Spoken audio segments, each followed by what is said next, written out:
Hello everyone! Welcome back to my channel at para sa video natin ngayong araw na to, magbibigay ako sa inyo ng mga tips at beauty hacks ngayong tag-ulan dahil madalas nang umulan lately kahit mainit. Kaya nyo naman guys, naka full gear ako, talaga nakapang-ulan pa ako na outfit para bonggang-bonggang pagbibigay ko ng tips sa inyo. So simulan na natin. So magsisimula tayo sa skincare. Akala siguro natin guys na kapag maulan at basa ang panahon, hindi na nagdadry ang ating skin. Mali tayo dyan guys dahil sa totoo lang, mas nagdadry ang ating mukha, ang ating skin kapag umuulan dahil sa humidity.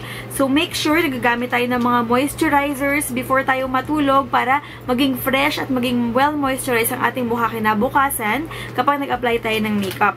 Marirecommend ko itong mga moisturizing mask. Mabibili naman siya sa mga face shop, mga Tony Moly, ganyan. At meron na din siyang online. Medyo mura siya online dahil yung pinsan ko nakabili siya ng parang 10 pieces for 200 or 250 pesos. So, mas makakatipid kayo dyan. Ayan, proceed na tayo sa makeup. Make sure na kapag umulan, of course, common sense, waterproof everything para hindi siya kakalat sa iyong mukha. Of course, mag-start tayo sa ating primer. Mahalaga ang primer kapag rainy season at mag-a-apply ka ng makeup kasi it will hold your makeup in place. Kahit mabasa siya, hindi siya basta-basta mabubura. So, meron ako ditong dalawang affordable primers from a local brand called Superbeauty. I always use this pore minimizing serum as my primer and this Candy Perfecting Cream. So, this one is 185 pesos and this one is 280 pesos. So, medyo on the affordable side siya. Pero of course, if you prefer another primer, it's okay for you to use that. Basta make sure lang na you will use primer on your face before applying your CC cream. Hindi ko mara-recommend ang foundation, guys, na heavy application sa iyong mukha if rainy season kasi dahil sa humidity, magkikake lang yan sa mukha mo. So, mas marirecommend kong gumamit ng BB cream or CC cream. Since it's a correcting cream and medyo lightweight siya, mas maganda siyang i-apply sa mukha kapag umuulan. And of course, mas magandang i-rub natin yung product sa ating skin para hindi lang siya nakasit on top of our face at madali siyang matanggal.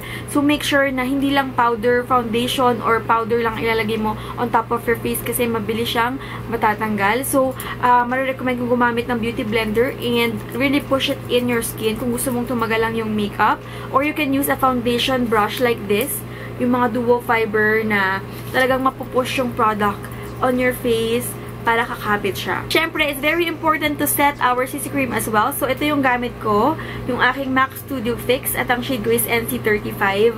Very trusted ko na to guys kasi it really keeps my makeup in place. Hindi siya nag-oily at hindi din siya basa-basa natatanggal. So, yan ang gamit ko. Pag umuulan kasi guys, our face tends to be more oily than usual. Believe me, akala ko din kapag mas maaraw, mas nagiging oily ang ating mukha. Pero hindi pala. The more humid the weather is na nangyayari kapag umuulan, mas nagpo-produce ng sebum ang ating mukha at mas nagiging oily ang ating face. So, never skip this step na iset ang ating CC cream. Proceed naman tayo sa lips area natin. Mas maganda rin of course, dahil ang ating lips ay part of our skin, magmo-moisturize tayo ng lips.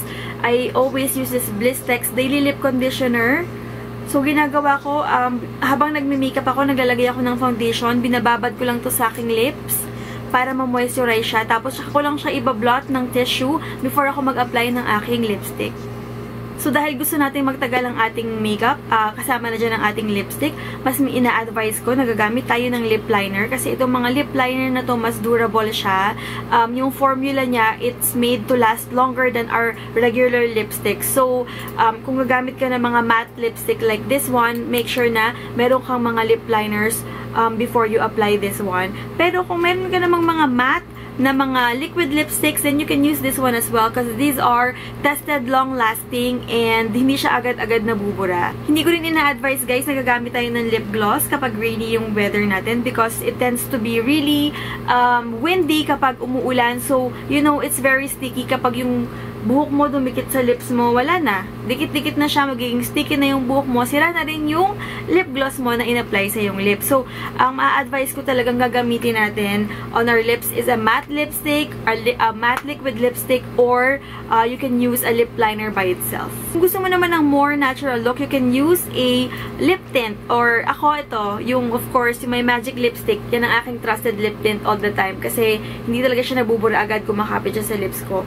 So, like that, At as well, you can use this as your blush on as well. Kung wala kang cream blush and ayaw mo rin gumamit ng mga powder blush din, double purpose of our magic lipstick. Of course, kung gusto mo rin maglagay ng accent sa iyong mga mata, make sure to use a matte eyeshadow para mas magtagal siya, and use an eyeshadow base before ka mag-apply ng eyeshadow. Ayan, itong Everbilena, meron na silang matte eyeshadow palette for only 150 pesos at neutral lang ang shade niya. Mas marirecommend ko rin na medyo on the nude, medyo neutral, earthy colors lang ang gagamitin natin sa ating mata kapag umuulan. Para kung kumalat man siya at mabasa siya, hindi masyadong talagang boom na boom yung pagkakalat niya sa ating mata. At medyo, you know, on the earthy side lang siya. So, mas madali siyang i-fix. At kung gagamit naman tayo, of course, ng eyeliner, make sure to use a cool waterproof eyeliner or a liquid waterproof eyeliner din. Marami nang nabibili niyan sa ating mga local beauty stores like Watson's. Of course, to complete our eye look, mag-curl din tayo ng ating lashes. Maglalagay tayo ng mascara. And, mas maganda, of course, na waterproof ang ating mascara. Pinaka-importante for me yan ng ating mascara ay waterproof dahil ito yung mabilis kumalat kapag nabasa ang ating mukha. Ito yung mabilis mag-smudge at pag nag-drip down siya sa ating mukha, wala na, sira na ang ating look. So, make sure to invest in a waterproof mascara kung mag-a-apply ka ng full-on makeup on a rainy day. Of course, important na gagamit din tayo ng waterproof eyebrow pencil para hindi siya mabubura agad kung mabasa ka man sa ulan. At meron din ako ma-recommend na product sa inyo guys, yung mga mga tattoo eyebrow pen like this. Ayan, parang yung itsura niya is parang liquid eyeliner yung brush niya, pero pang eyebrows talaga siya. It will last 24 hours as they claim. Pwede kang gumamit nito kung para ma-make sure mo na kahit mabalsa ka man, mabura man lipstick mo or whatever man, yung kilay mo is stay put pa rin, diba? Para framed pa rin ang ating face. I will not advise you to put on any highlighters like this one or any of the powder highlighters on a rainy day because I think nagiging dewy ang ating look naman kapag umuulan dahil sa humidity. So, parang mas magmumukha kang oily kung medyo full-on highlighter ka. So, mas magandang matte lang and very simple ang ating makeup kapag umuulan. And of course, guys, last but not the least, part din ng beauty ang ating buhok, and rainy day is equal to frizz. Kasi yung humidity, of course, yan ang talagang big word natin sa video na to, yung humidity when it's raining. And ang ating buhok, mas nagda-dry, mas nag-frizz out siya kapag umuulan. So, sa paliligo pa lang, make sure to use a conditioner that is moisturizing. Marami niyan sa Watson's at sa mga local nating mga conditioner din dito sa Philippines. Ang pag-a-apply ng conditioner, guys, makakatulong yan para ma-eliminate yung frizz ng ating buhok at mas lumambot siya at mas maging manageable siya. And of course, it also helps if you will use an anti-frizz spray kung meron ka man yan. At alam ko medyo pricey siya pag binili mo. So, ako wala akong anti-frizz spray, but meron akong mga oil na nilalagay sa aking buhok. O yan, hindi pa ako naglalagay sa buhok ko ng oil ko for today. So, pwede akong mag-demonstrate. So, ginagawa ko lang, 1 pump lang. Konting-konti sa aking palm. Kasi pangit din naman na medyo greasy tignan ng ating buhok. So, dapat konting product lang. And then, spread ko lang siya sa aking palms like that. And then, run it on your hair with your fingers. Ganyan. The oil will help you close the cuticles of your hair para maging, less frizzy ang iyong buhok. So, kakaroon ka pa rin ng good hair day kahit umuulan. Madalas kasi, di ba, pag umuulan, gusto lang natin naka-ponytail, naka-bun, kasi nga mahangin. Tapos yung buhok natin, pag hinangin, wala na, matigas na, frizzy na siya.